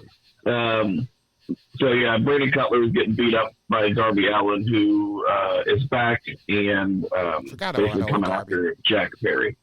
So, Dynamite 250, he says. And that, that sounds pretty cool, too. I would have been just fine with Darby for his own health taking off another 3 months. It's like, dude, you can rest for a little while. I mean, I love having him back. Safe. The show is better with Darby. But better with MJF as heel. Yeah. But, that guy. It's probably safer that he's on TV wrestling. Otherwise, he'd be doing some fucking ridiculous bullshit. I mean, that's probably true. He ain't lying. He is fucking wild, man. Like, you could any day see, like, a headline like Darby Allin dies, and you're like, oh, yeah, that's not surprising. I mean, that spot through the glass is as crazy of a spot as you're ever going to see. Yeah, and that's not, like, in some gym somewhere. Yeah. Agreed, totally. That's some backyard bullshit. It really is. I love Darby, but goddamn, man, you need to slow down for a little bit. Then we had Owen Hart Foundation Women's Tournament Final. Will Nightingale and Mariah May. Both of them come out in Owen Hart inspired gear. It's so funny. Like, Mariah comes out, she's climbing the steps, and like in my head, I was like, damn. And then Nigel was on commentary. He was such a fucking horn dog for Mariah. He just like stops what he's saying, and he's like, damn. I forgot to mention last week, whenever we were talking about the pay-per-view, when they did the three-way kiss, and how Nigel sold it by standing up, clapping, and crying like it was like an acceptance speech, but for like a lifetime achievement award or something. It's fucking amazing. Nigel McGuinness, that is the man. He needs to be on everything. And when I say everything, I mean everything. Biggest match in women's wrestling would be Mariah May just staring into the mirror and talking to herself. Stop, niggas. Just saying reassuring things. This was wild. The match was pretty good, but then there was some outside interference. What's his name? Stokely Hathaway came out. He's wearing like a Sting hoodie, and he's like distracting Willow, and then Chris Statlander's there. There's like, Tony's distracting the referee. There's all kinds of shit going on. Okay, that's the part I didn't understand. Why is Tony distracting the referee too? I mean, yeah. So this is the thing where people are like, AEW doesn't have any stories. No, AEW has too many fucking stories, and they cram them in a lot of times. Like, it's not simple. Stuff isn't really allowed to breathe. There's too much happening at any given moment. They have too many stories. Just fucking cool it on the stories. Cool it on the angles. Not every match needs like two angles happening in the match. Regardless, it was not about the match here. It was about the ending, which was legitimately one of the best endings to a Dynamite in its 249 episode history, where Mariah takes the belt, bashes Tony over the head with it, bashes Luther, gives him a nut shot, throws him. He does a flip bump off the ramp through some tables. Tony gigs. She's already got the whitest face like in the crowd. She's just got so much like powder on, and then the blood coming down on top of it was just like such a stark contrast.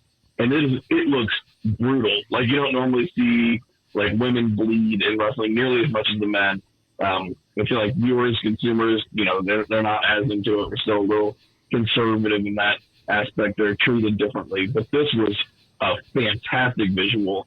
She's got blood streaming down her face. Mariah May kisses her on the head, rubs her face in the blood, and the last thing we see is her she looks like a fucking murder victim. She's holding her hair and blood streaming down her face with blood covering hers. This was amazing angle to the show. Did you finish? While I was describing it or while I was watching it? Because, yes. While you were describing it. Yeah, both. I'm fucking dead. I loved it also. This fucking ruled. Mariah May's a big-time star. It's time to make Toni a babyface. Perfect way to do it. Did I say Mariah May is a big-time star? She's a big-time star. I loved it. No, they played it right. This is like the perfect time to do it, too. Yeah, I was getting ready to say. Gave it the main event angle, big time. Yeah, it as much as I give Toni, grief, this was so well done. I agree with Zach about everything post Toni getting attacked. Gunther doing the flip off the stage, obviously a little over the top, but it gets his point across. The contrast, like you said, that was the first thing I thought was that this is the picture at the end of Mariah holding Toni by the hair and Toni bleeding through the face. That's a T-shirt right there. If that's not happening, then AEW should owe me some money because that's a fucking T-shirt ready to happen. That's how impactful I thought this was. That made me was like, okay, now you have babyface Toni Storm, which she was kind of turning babyface anyway. You flip Mariah heel in a beautiful way. It happened a little faster than I thought, but it still was the right time. It was perfect. Yep. Well done across the board. Badass. I don't buy wrestling T-shirts. If you put that shirt like in black and white, like put the picture in black and white, I would fucking buy that in a heartbeat. Actually, you should have, once again, AEW, you owe me some money. You have Mariah May in color holding Toni Storm in black and white with the blood down her face. Oh, money. My God. That's a really good idea. Money. People will be like, is that an AFI album cover?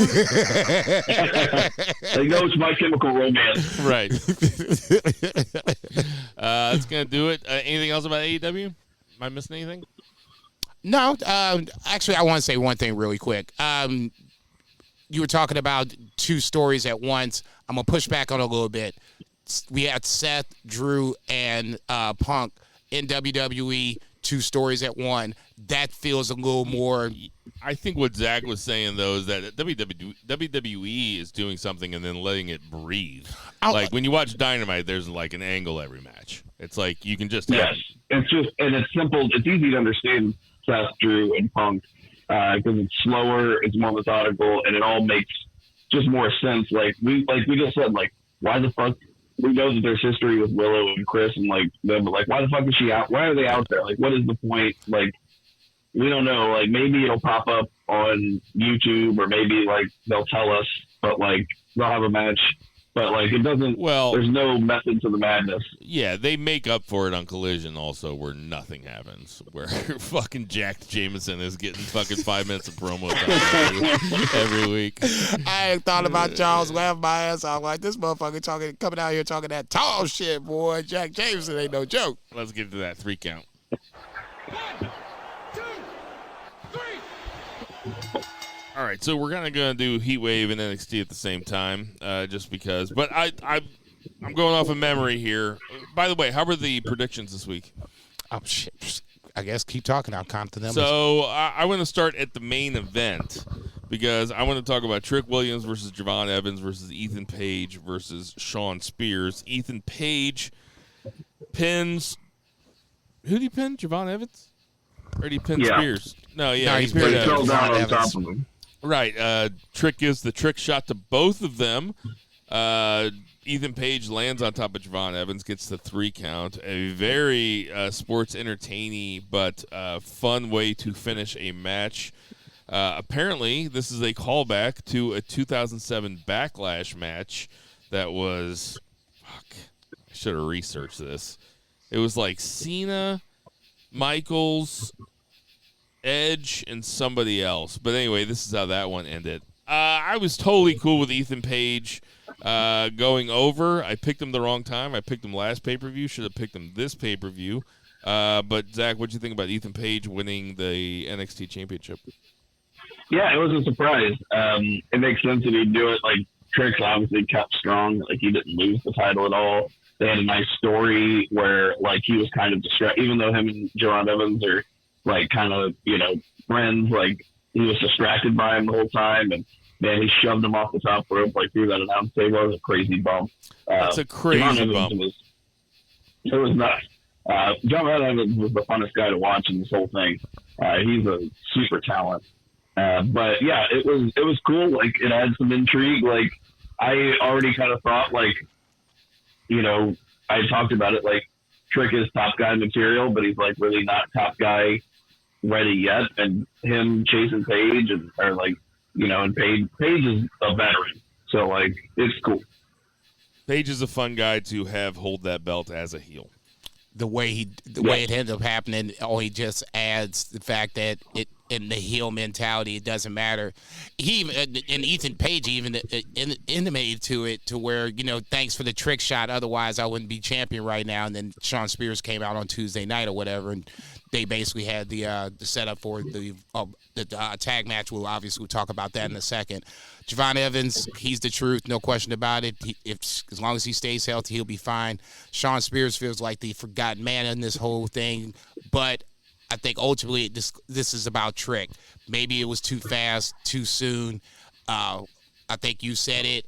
I was allowing the Trick to let him grow as champion, but Ethan Page as champion doesn't bother me a bit. I think he's a great fucking heel, great wrestler. I think that Javon Evans is kind of tall, isn't he?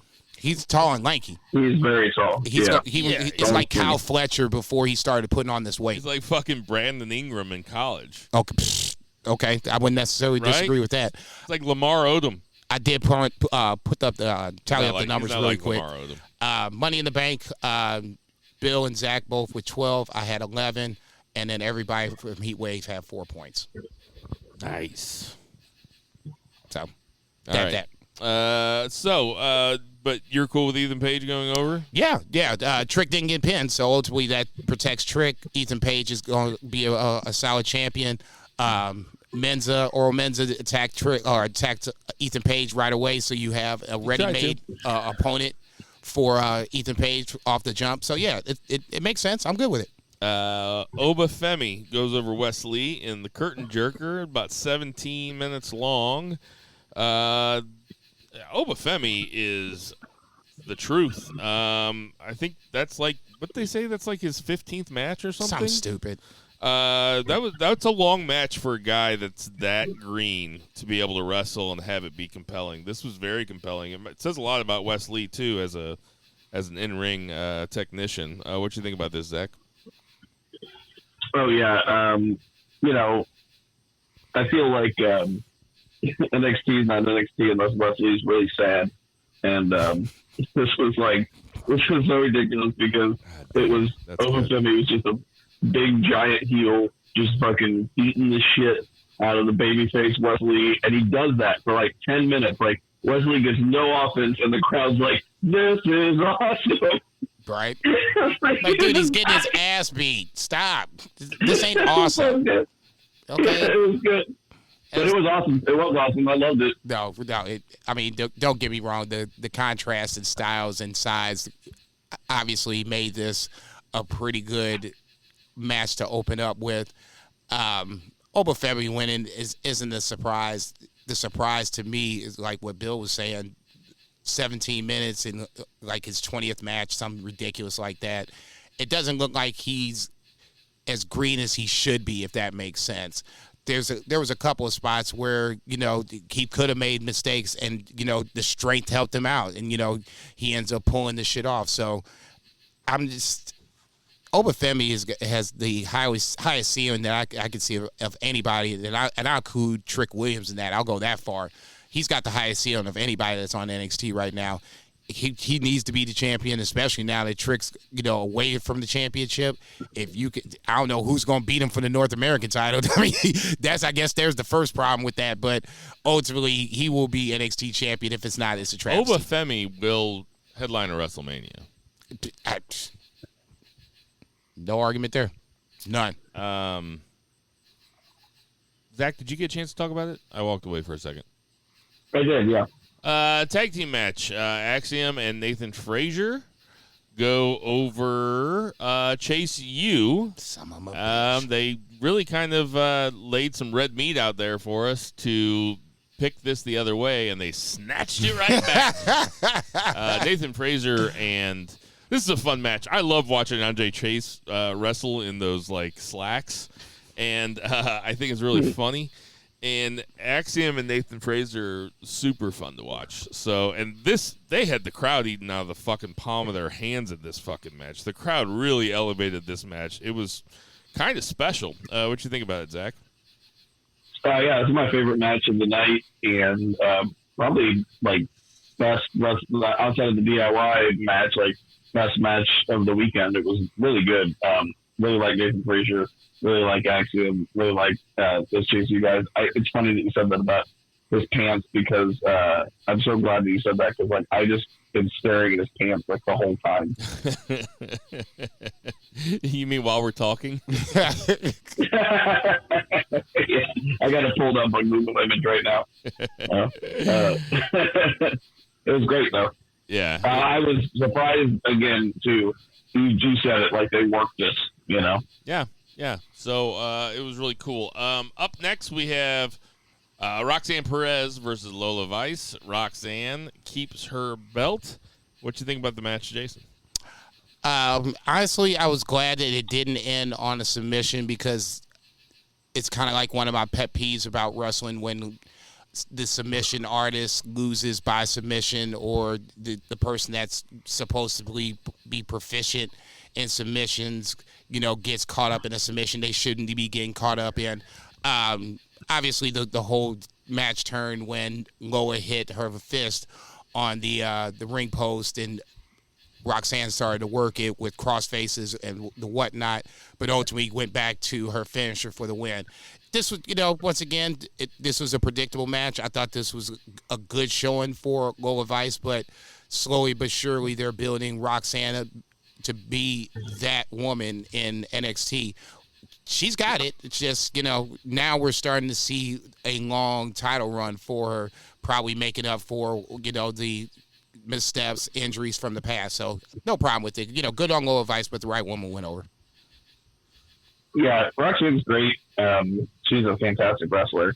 And yeah, Lola Vice was really good here. I agree kind of with the submission, like Zack Sabre Jr. losing by submission is like The Undertaker losing by being bullied by the previous generation. So it just doesn't really work out. It's just like kind of your main finishing move. So. And then what's the other match? Oh, and then we had Kalani Jordan versus Sol Ruca. Okay, this match seems to be the topic of some conversation. I'll let Zach start. What you think about this match, Zach? Like super fun. The crowd was into it. It was, not necessarily a traditional wrestling match where you can't. It was like. It kind of reminds me of Ospreay Ricochet. You stole my thunder, like, you son of a bitch. God, I hate you. I mean, not as good, but like right. They were. But yeah, it reminded me of that because like the first few minutes of Ospreay, like they just don't touch, like they're doing the flips and stuff, and it's a lot of fun. So I mean, I don't have any. I'm not a purist. I'm not a like whatever. If the crowd's into it, that's kind of my metric. It's like at least with pro wrestling, like if you're working that crowd and they enjoy what you're putting on, that's the goal. So, what do you think of it, Jason? They did good. I can see both sides of the coin. I agree with Zach. I was trying to think about a comp to this match, and that the Ospreay Ricochet literally came into my head as you said it out, said it on air. So I was like, yeah, damn, son of a bitch. I wanted to be the smartest person in the room for once. But so in that sense, if you like something like that, okay, fair enough. The flip side of it to me was it wasn't clean and crisp as Ospreay and Ricochet. There was definitely moments where you could see a hesitation, a misstep, whatever the case may be. So I could see both. I could see people being, liking it, not liking it, whatever the case may be. For me, my takeaway from it was Sol Ruca is as athletic as Kalani Jordan. So I would have been okay with Sol Ruca winning the title, Kalani Jordan having the title. That's fine too. To me, it's apples and oranges. But to answer your questions, I see both sides. It reminded me of Ospreay and Ricochet, and I didn't really like that Ospreay. I need to be intellectually consistent here. I didn't really like that Ospreay Ricochet the first 2 minutes of that match either. I mean, it's a tumbling routine. The problem with Kalani Jordan is that she looks like a tumbler. Like, she has the smile of it. Like, she looks like she understands that she's out there to do a floor exercise, and everybody's there to enjoy it. That's what it kind of seems like to me, and that's why I really can't get into her. The match was fun, though. I mean, both of them are insanely talented. That's not. It's just not my favorite type of wrestling match. Even though they might seem like the perfect opponent for each other, like, I feel like they're probably going to be better with other people, like, actually working wrestling matches and pulling out some of those moves occasionally within the confines of an actual wrestling match. They should be a tag team called Stanford Cheerleading or something. Stop. I'd buy the calendar. What grade did you guys like this event? Zach, you said you liked it more than Money in the Bank. Can you give it a grade? Yeah. I would give this a B, or maybe even a B plus. Yeah, probably B. And what would you give Money in the Bank? Like C plus. Jason? Wow. Heatwave I thought was B. Money in the Bank, I said A minus when I came over. I'll stick to that. Man, I think Heatwave is like a B plus, and I think that Money in the Bank was probably a B plus. I enjoyed them both. Watching it with buddies live is a lot more fun than watching it by yourself on an iPad the next day while you're folding laundry or doing dishes or some shit like that. True story. So that's probably, I mean, maybe I'm overrating Money in the Bank, but I had a bunch of fun. And Heatwave had that tag team match and the main event match were both really, really good. And on a 5-card match, or 5-match card, that's really all you can ask for. So it was also like, I loved that it was like 2 hours and like 20 minutes or whatever. It was fucking, I love that. I turned it on, about 2 hours and 20 minutes into it, and I was thinking, okay, well, cool, I'll be able to catch the main event. And that motherfucker was over. It says, your program has concluded. I was like, holy shit. Did it start an hour earlier than I thought? Anyway, fun week of wrestling. Pro show. 1, 2, 3. Any odds and ends? Not really, no. G1's coming up. Anybody show their ass on Twitter or anything? Always, but Will Ospreay, I guess, was catching heat. Is what I saw this afternoon or this morning. I guess his promo on Dynamite, I guess, was caught a little heat. I guess he was talking about MJF and the bidding war of 2024 not going his way. Yeah. And I'm assuming that he caught some sort of heat from it, whether it was backstage or otherwise, and he came out on Twitter and basically, apologized and said next time I'll do better or whatever. What's wrong with saying that? Maybe we're opening the door to information we ain't supposed to. I don't know. I mean, I thought it was fine. Honestly, I thought it it helped. It was the promo. a good line. Yeah, totally. I didn't even blink about the shit. I mean, I'm sure MJF got paid. Maybe he didn't back the Brinks truck up getting paid. But I mean, I don't know. I don't get it. It didn't seem tacky to me. Like, I remember whenever like Seth Rollins big time Ospreay on Twitter and was like, "Well, let's compare bank accounts." And Seth apologized for that later. He's like, "I was out of line," but like that, I didn't come across that. Like Max's whole character is that he's super rich. Like, why should like? I don't know why anybody would get mad about that line. I don't know.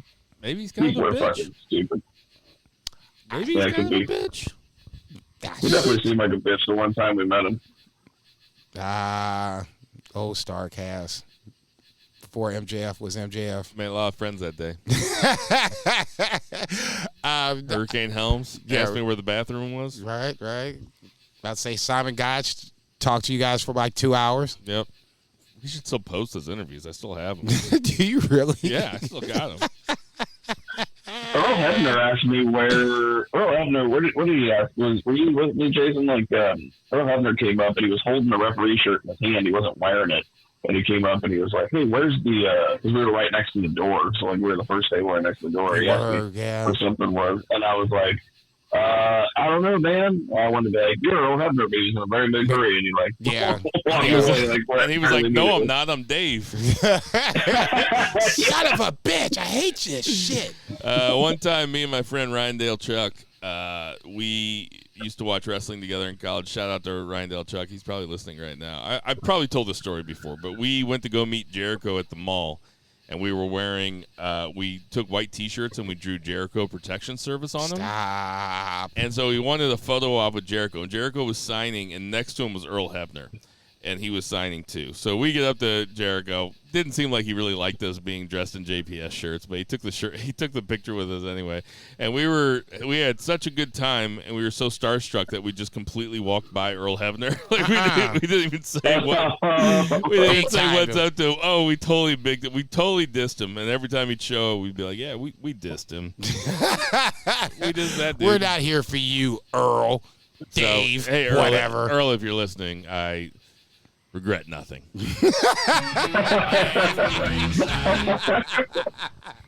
Hey, everybody, we got some birthdays this week.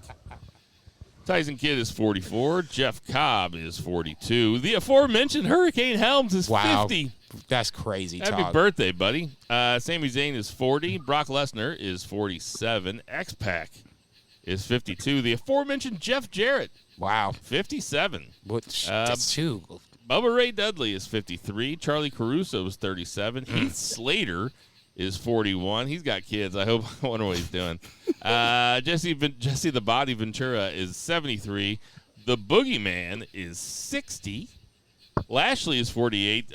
Are you noticing something about this list? Lashley is 48. Excalibur is 44. We're the exact same age. And Mojo Rawley is 38. Did you notice something about that list? No. You notice anything about that list, Zach? No. Not a single one of them is dead. That is a lot of fucking birthdays. That is the longest stretch we've ever had, and not a single one of them is dead. And almost all of them are active. Incredible list. Incredible birthday He list. jinxed it. Dude, stop. So the Boogeyman's going to eat a bunch of bad worms tonight. God, I hope not. Sorry, Boogeyman. Right? Oh, no, that'll just be Finn Balor.